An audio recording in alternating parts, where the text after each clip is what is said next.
It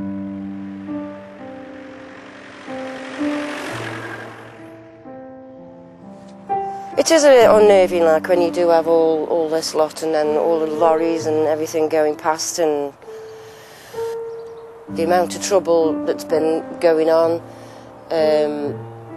About 4 doors away from me, one of the houses was set fire to.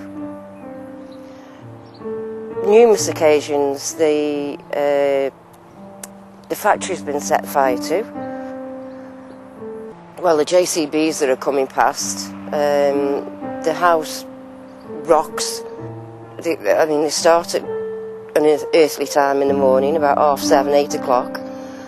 It was frightening when they started knocking down the walls over there, the end houses, for the main reason that you could see all the debris going over to the other couple that are there, you know.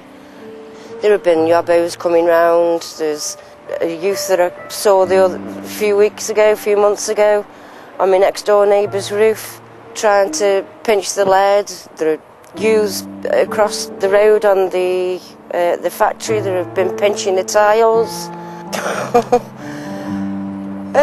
Well, it was one morning. I got up, it was about 9:30, 9:45. I came down from downstairs, only to see a chappie standing in my living room. And he looked at me and said, "Oh, sorry, missus."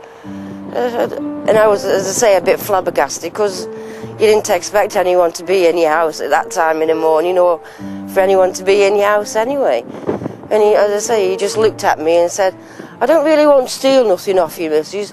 I've just come to see if you've got any copper." And so he looked at me and then did a runner. I don't know how people can do that, you know, just go into somebody's house and when they know somebody's there, because there's, you know, furniture in my front room, and I did settle here because it is a nice house. Okay, it is damp now, and I mean really, really damp. But I think it would have been better for them to like do some of the houses up rather than unearth everybody who've been here for God knows how many years. It's very upsetting, actually. It isn't very nice. Not very nice.